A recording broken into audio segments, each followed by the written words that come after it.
les rendements.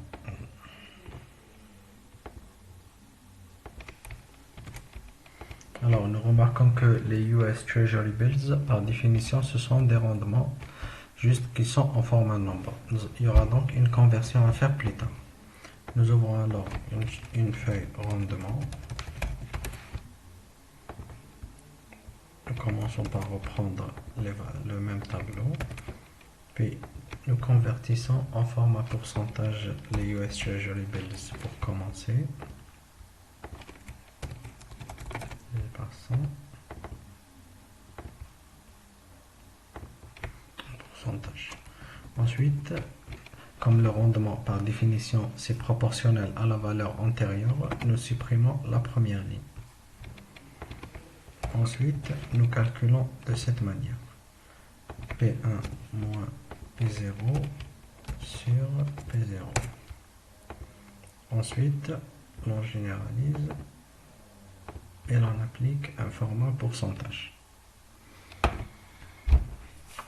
Maintenant, pour calculer le rendement moyen, même chose pour la variance par la suite,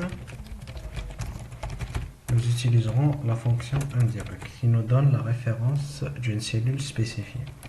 Par exemple, si j'écris ici F2, sachant que F2 représente 1,46 et que j'écris égal indirect de la cellule où est présent l'intitulé de la cellule cible. Indirect de I4 me donne I46. Alors, par exemple, si je devais mettre F2 à F6,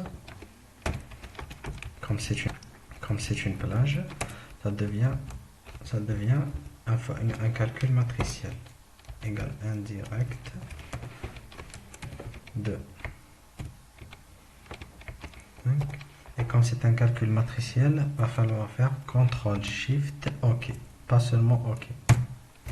Voilà, ça me donne les trois valeurs présentes ici.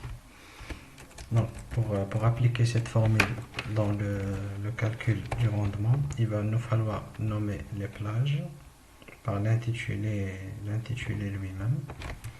Nasdaq, Google,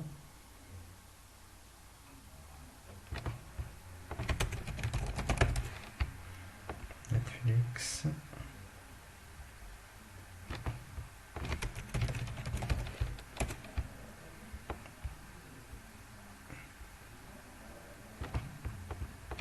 JPM, on enlève le pourcentage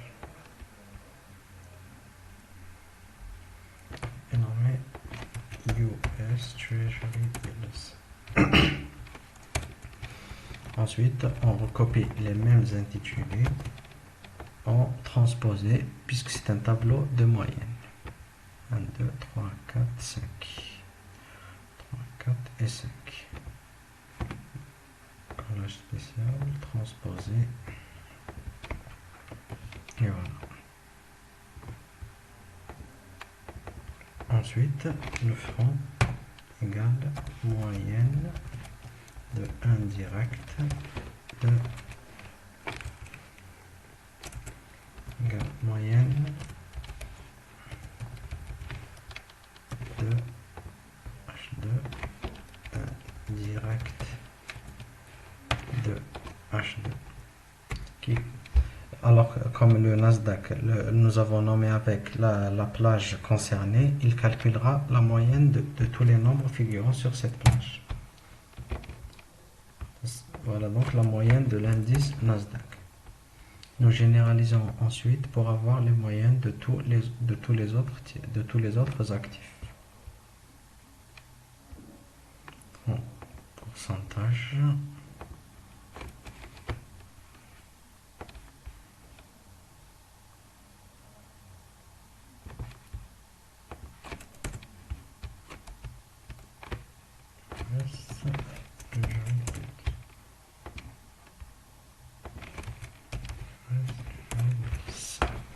Voilà la moyenne. Ensuite, nous ferons la même chose avec la matrice variance-covariance. Sauf que pour la matrice variance-covariance, on prendra uniquement les trois actifs Google, Netflix et JP Morgan sans prendre